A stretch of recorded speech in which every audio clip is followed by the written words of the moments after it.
নহিমরা জীব ভোগবিলাসের শাহাদাত ছিল কাম্য পদের। ভিখারির সাজে খলিফাদের শাসন করিল আতা জাহান। তারাজ পরে ঘুমাই বেহুশ, বাহিরে বইছে ঝড় তুফান।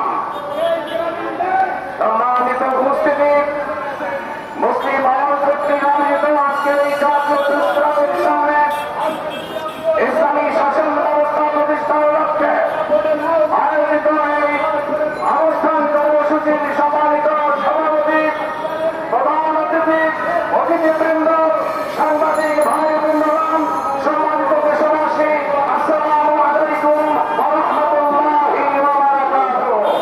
সম্মানিত ভাইরা, আজকের বর্তমান প্রেক্ষাপটকে সামনে রেখে অতি সংক্ষিপ্ত ভাবে কথা বলতে চাই। আমাদের মাঝে সমাগত হয়েছে পবিত্র সমাগত হতে যাচ্ছে পবিত্র রমজান মুবারক। এই রমজান মুবারক উপলক্ষে একটি কথা আপনাদের উদ্দেশ্যে বলতে চাই। আল্লাহ রাব্বুল আলামিন যেন আমাদেরকে আজকের এই মুহূর্ত থেকে পবিত্র রমজান পর্যন্ত আমাদের হায়াতকে দীর্ঘায়িত করে দেয়। সেজন্য বলি আল্লাহুম্মা বারিক লানা ফি রজবা ওয়া শাবানা ওয়া বাল্লিগনা রমাদান। হে আল্লাহ, এই বাংলাদেশের সমস্ত মুসলমান সহ বিশ্বের সকল মুসলিমদেরকে আগামী রমজান পর্যন্ত দীর্ঘমেয়াদ হায়াত দান করুন। পাশাপাশি বাংলাদেশের রাজনৈতিক প্রেক্ষাপটে আপনাদের উদ্দেশ্যে করে কথা বলতে চাই। আমাদের মাঝে রয়েছেন বাংলাদেশের গঠিত সেনাবাহিনীর সাবেক সেনা কর্মকর্তাবৃন্দ, কর্নেল অবসর নুরুদ্দিন স্যার, কর্নেল অবসর খন্দকার ফজলুল আকবর সাহেব সহ এবং তিনি বিচার করছেন, সমাপ্ত করছেন।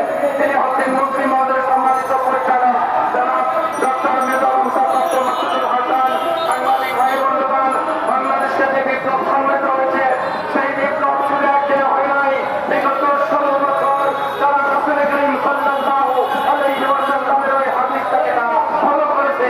সেই হাদিস হচ্ছে আল্লাহর রাসূল যে 1400 বছর আগে বলেছিলেন, وعن ابي هريره رضي الله تعالى عنه قال قال رسول الله صلى الله عليه وسلم من راى منكم منكرا فليغيره بيده وان لم يستطع فبلسانه وان لم يستطع فبقلبه وذلك اضعف الايمان رواه متفق عليه। আল্লাহ রাসূল সাল্লাল্লাহু আলাইহি ওয়াসাল্লামের একজন প্রখ্যাত সাহাবী হাদিস শাস্ত্রের ইকবাল হযরত আবু হুরায়রা রাদিয়াল্লাহু তাআলা আনহু বলেছেন, রাসূল করিম সাল্লাল্লাহু আলাইহি ওয়াসাল্লাম বলেছেন, তোমাদের মাঝে যদি দেখতে পাও সমাজে কোনো অন্যায় হবে, অসৎ কর্মকাণ্ড পরিচালিত হচ্ছে, তোমরা তোমাদের দুই হাত দিয়ে তা প্রতিহত করো। আর যদি তা না করো, তোমাদের জবান দিয়ে তার বিরোধিতা করো। যদি সেখানেও তোমরা অক্ষম হও, তাহলে মনে মনে তোমরা ঘৃণা করো। তবে মনে রেখো, আযাবুল ঈমান, এই ঘৃণা করার অর্থ হচ্ছে তোমরা গোপনে গোপনে শক্তি অর্জন করবে, এবং যখন শক্তি সঞ্চারিত হবে তখন ওই তাদের বিরুদ্ধে ঐক্যবদ্ধ হয়ে ঝাঁপিয়ে পড়বে। সেই ঝাঁপিয়ে পড়া হয়েছিল বিগত জুলাই আগস্টে।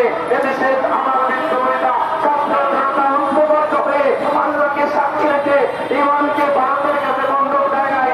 এদেশের রাজনীতির কাছে করে ভারতের কাছে ইমান বন্ধক রেখে বাংলাদেশের রাজনীতি করে যার লক্ষ্য আমরা দেখতে পাচ্ছি। বড় বড় বিরোধী দলের রাজনীতি যারা বিগত দিনে বিরোধী ছিল, তারা এখন ইসলামের মধ্যে কথা বলে, মাহফিলে কথা দেয়, এবং সর্ববৃহৎ ইসলামী দল ইসলামের বিরুদ্ধে উঠে পড়ে লেগেছে, যাতে এদেশে কোরআন এবং ইসলামী আইন প্রতিষ্ঠিত করতে না পারে। আমরা চ্যালেঞ্জ গ্রহণ করলাম, এদেশে নাস্তিকবাদ, হিন্দুত্ববাদ, ইসলাম বিরোধী কোন শক্তিকে বরদাস্ত করা হবে না। এই জাতীয় ফেস্টিভ্যালের সমাবেশ থেকে বলে রাখছি, আমরা যদি না বলতে থাকি, আমরা যদি শাহাদাত বরণ করার তৌফিক দান করে, জেনে রাখো তোমরাও বাংলাদেশের মাটিতে বসবাস করতে পারবে না। এদেশের গ্রামগঞ্জ এবং পাড়া মহল্লায় আমাদের মা বোনেরা সিদ্ধান্ত নিয়েছে, আগামীতে যে ব্যালট বাক্স হবে, সেই ব্যালট বাক্সে ইসলামের পক্ষে ভোট দিয়ে ওই বাক্সগুলো ভরে দেবে। কোন স্বৈরাচারের প্রচারণা একটা ভোটও পাবে না, এটা তারা বুঝে ফেলেছে। তাই তারা ওই হারুন ফারুনরা ইসলামের বিরুদ্ধে বক্তৃতা দেয়। উনি একজন মুফতি সেরেছেন। আরে হারুন, তোমার বউতে একটা যায় একটা ওই দাউদ ধরা করে তিনি যেভাবে বক্তব্য দেয়, ওই দাউদ তুমি এই বাংলাদেশে কিন্তু ঠাই পাবে না। অতএব সতর্ক হয়ে যাও। আমরা এখনো করছি, ইসলাম বাংলাদেশে প্রতিষ্ঠিত হবে, কারণ ঐক্যচক্ষতা এবং আমরা গ্রহণ করবো না। বাংলাদেশের গর্বিত সেনাবাহিনী, বাংলাদেশের পুলিশ, আনসার বিজিবি সহ যারা রয়েছে, প্রশাসনের যারা রয়েছে, প্রত্যেকে ঐক্যবদ্ধ হন। এদেশে ইসলাম ভিত্তিক রাষ্ট্র প্রতিষ্ঠানে আপনারাই সর্বপ্রথম সর্ববৃহৎ মর্যাদা পাবেন, আপনাদের মর্যাদা অত্যন্ত হবে না।